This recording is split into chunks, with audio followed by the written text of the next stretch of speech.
Welcome to my YouTube channel Ramesh online. ఉద్యోగులకు అతి ముఖ్య గమనిక. ఉద్యోగులు వేసే ఓటు విధానంలో మార్పులు. పోస్టల్ బ్యాలెట్ ఇక నుండి పోస్ట్లో రాదు పోదు. అదేంటో ఒకసారి ఈ వీడియోలో చూసేద్దాం. చూసే ముందుగా ఫ్రెండ్స్ ఎవరైనా ఫస్ట్ టైం మన ఛానల్ని విజిట్ చేసినట్లయితే తప్పకుండా సబ్స్క్రైబ్ చేసుకొని పక్కనే ఉన్న బెల్ ఐకాన్ టచ్ చేయండి. తద్వారా నేను పోస్ట్ చేసే సమాచారం అందరికంటే ముందు మిమ్మల్ని చేరడానికైతే అవకాశం ఉంటుంది. ఇక విషయానికి వచ్చినట్లయితే మే 3 నుంచి పోస్టల్ బ్యాలెట్ ఓటింగ్. వయోవృద్ధులు, దివ్యాంగులు, ఎన్నికల సిబ్బందికి అవకాశం. 6 రోజుల పాటు కొనసాగనున్న ప్రక్రియ. అయితే ఈసారి పోస్టల్ బ్యాలెట్ విధానం వేసేటప్పుడు గతంలో వలె పోస్టల్ బ్యాలెట్ని మనం పోస్టులో పంపించడం కుదరదు. ఈసారి మనం సాధారణ ఓటర్ మాదిరిగానే మనం కూడా పోలింగ్ బూత్కు వెళ్ళి ఓటు వేయాల్సి ఉంటుంది. అది కూడా బ్యాలెట్ పేపర్ మీద వేయాల్సి ఉంటుంది. సాధారణ ఓటర్ అయితే ఈవీఎం మెషిన్లో వేస్తారు. మనమైతే పోస్టల్ బ్యాలెట్ పేపర్ మీద ఓటు వేయాల్సి ఉంటుంది.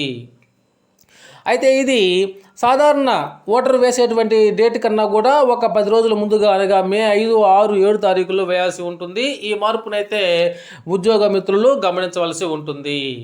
ఇక లోక్సభ ఎన్నికల నేపథ్యంలో పోస్టల్ బ్యాలెట్ ద్వారా ఓటింగ్ ప్రక్రియకు వచ్చే నెల 3వ తేదీ ప్రారంభించేందుకు అధికారులు సన్నాహాలు చేస్తున్నారు. ఎన్నికల విధుల్లో భాగస్వాములయ్యే ఉద్యోగులు, కేంద్ర సర్వీసుల్లో పనిచేసే సిబ్బంది, దివ్యాంగులు, 85 సంవత్సరాలు దాటిన వయోవృద్ధులకు పోస్టల్ బ్యాలెట్ ద్వారా ఓటు హక్కు వినియోగించుకునేందుకు కేంద్ర ఎన్నికల సంఘం వెసులుబాటు ఇచ్చిన సంగతి తెలిసిందే.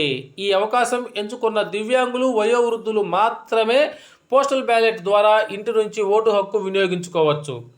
ఎన్నికల విధుల్లో పాల్గొనే ఉద్యోగులకు 2వ దఫా శిక్షణ సందర్భంగా ఏర్పాటు చేసే ఫెసిలిటీ కేంద్రంలో ఓటు వేసేందుకు అధికారులు ఏర్పాట్లు చేయనున్నారు. మే 3న ఈ ప్రక్రియ మొదలు పెట్టాలని అధికారులు నిర్ణయించారు. 8వ తేదీలోగా పూర్తి చేయాలని, సాధారణ పోలింగ్ తేదీ కన్నా 4 రోజులు ముందుగానే ఇది పూర్తి చేయాలని ఎన్నికల సంఘం నిర్ణయించింది. ఈ నెల 30 నుంచి పోస్టల్ బ్యాలెట్ ముద్రణ మొదలుపెట్టి వచ్చే నెల 2వ తేదీలోగా పూర్తి చేయనున్నారు. ఈవీఎం యంత్రాలపైన ఉంచే బ్యాలెట్ పత్రాలను హైదరాబాద్లోనే ముద్రించాలని అధికారులు నిర్ణయించారు. పోస్టల్ బ్యాలెట్ పత్రాలను ఆయా రోజుల్లోనే ముద్రించాలని ఎన్నికల సంఘం స్పష్టం చేసింది. 13 లక్షల పత్రాల ముద్రణ. లోక్సభ ఎన్నికలకు సుమారు 13 లక్షల పోస్టల్ బ్యాలెట్ పత్రాలను ముద్రించాలని అధికారులు నిర్ణయించారు.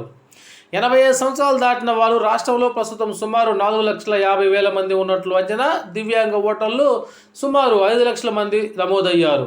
ఎన్నికల విధుల్లో సుమారు 2,60,000 మంది ఉద్యోగులు భాగస్వాములు కానున్నారు. రాష్ట్రానికి చెందిన 15,000 మందికి సిబ్బందికి దేశంలోని వివిధ ప్రాంతాల్లో విధులు నిర్వహిస్తున్నారు. వారికి రిజిస్టర్ పోస్ట్ ద్వారా పోస్టల్ బ్యాలెట్ పంపుతారు. పోస్టల్ బ్యాలెట్ కోసం దివ్యాంగులు, వయోవృద్ధులు ఫామ్ 12Dని నింపి రిటర్నింగ్ అధికారులకు ఇవ్వవలసి ఉంటుంది.